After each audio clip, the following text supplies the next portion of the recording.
2023년 12월 어느 월요일 아침 서울 강남의 한 아파트에서 황당한 일이 벌어졌습니다. 평소처럼 출근 준비를 하던 42세 김 부장은 갑자기 오른쪽 손에 힘이 빠지더니 커피잔을 바닥에 떨어뜨렸습니다. 그냥 피곤한가 보다 하고 넘기려는 순간 이번엔 말이 제대로 나오지 않았습니다. 아내가 119를 불렀지만 구급차가 도착하기까지 걸린 17분.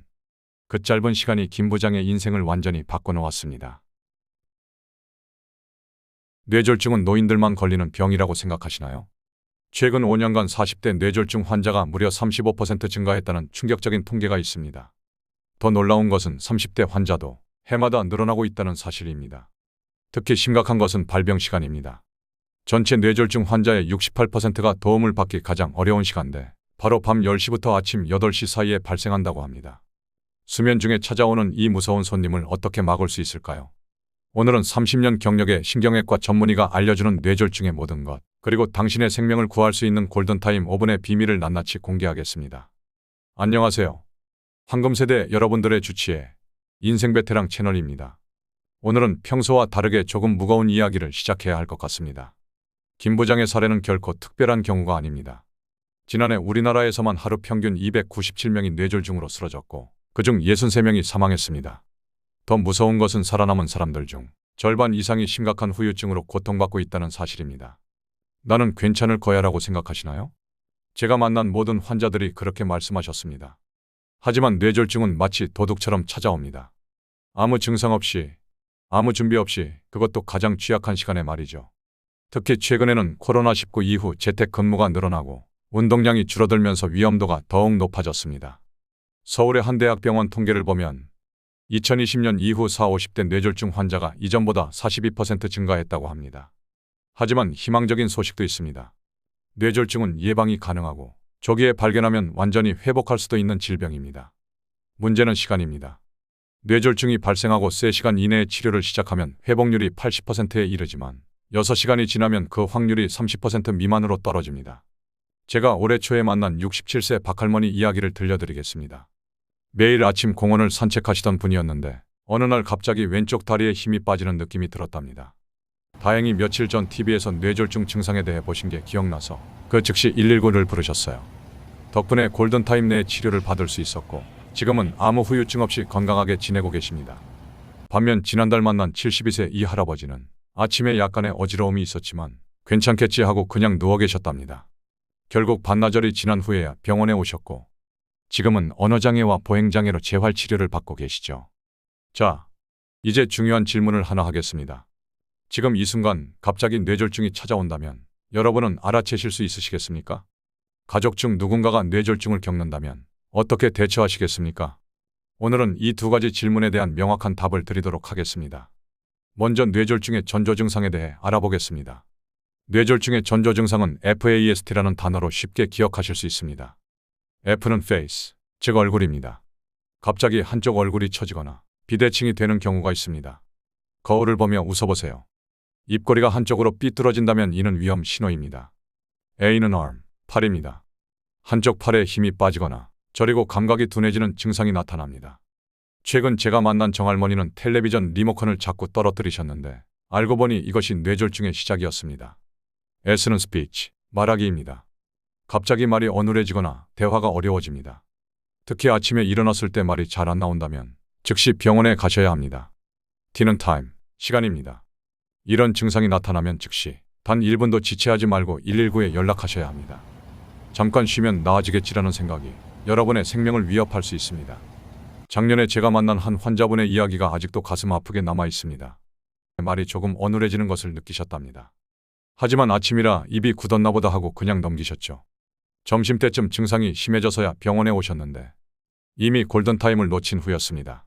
특히 주목해야 할 것은 이런 증상들이 잠깐 나타났다가 사라질 수 있다는 점입니다.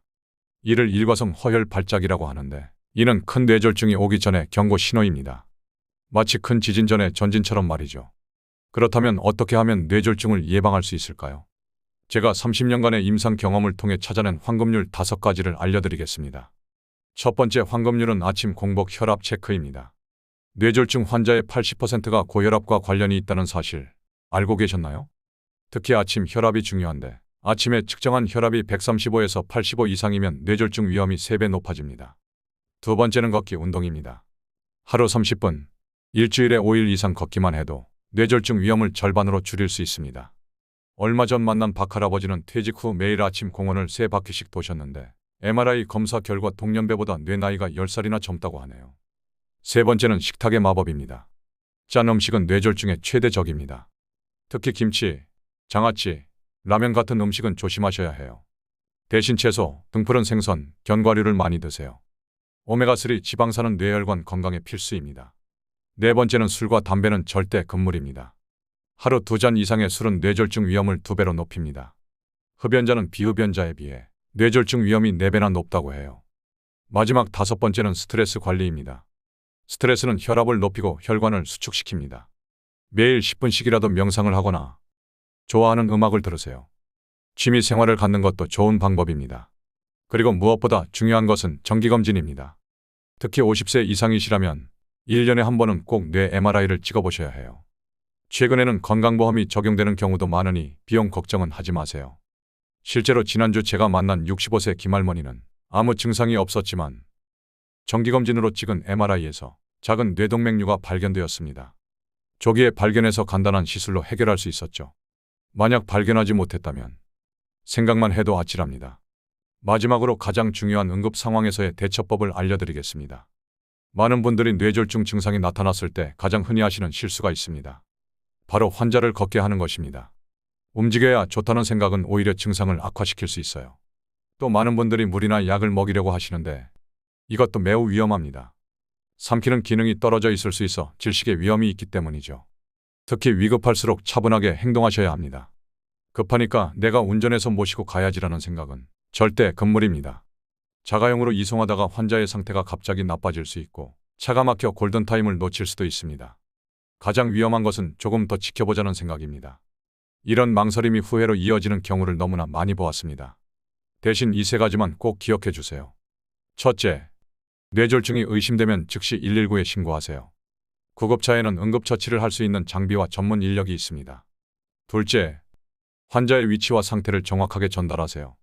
말이 어눌해졌다, 왼쪽 팔에 힘이 빠졌다와 같이 구체적으로 말씀해 주시면 큰 도움이 됩니다. 마지막으로 증상이 언제부터 시작됐는지 정확히 기록해 두세요. 이 시간은 의사가 치료 방법을 결정하는데 매우 중요한 정보가 됩니다.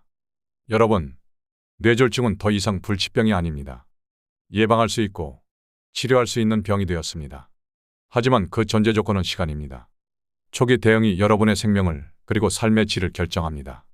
오늘 배우신 내용을 꼭 기억해 주시고 가족들과도 함께 공유해 주시기 바랍니다. 황금세대 여러분의 건강한 삶을 응원합니다. 감사합니다.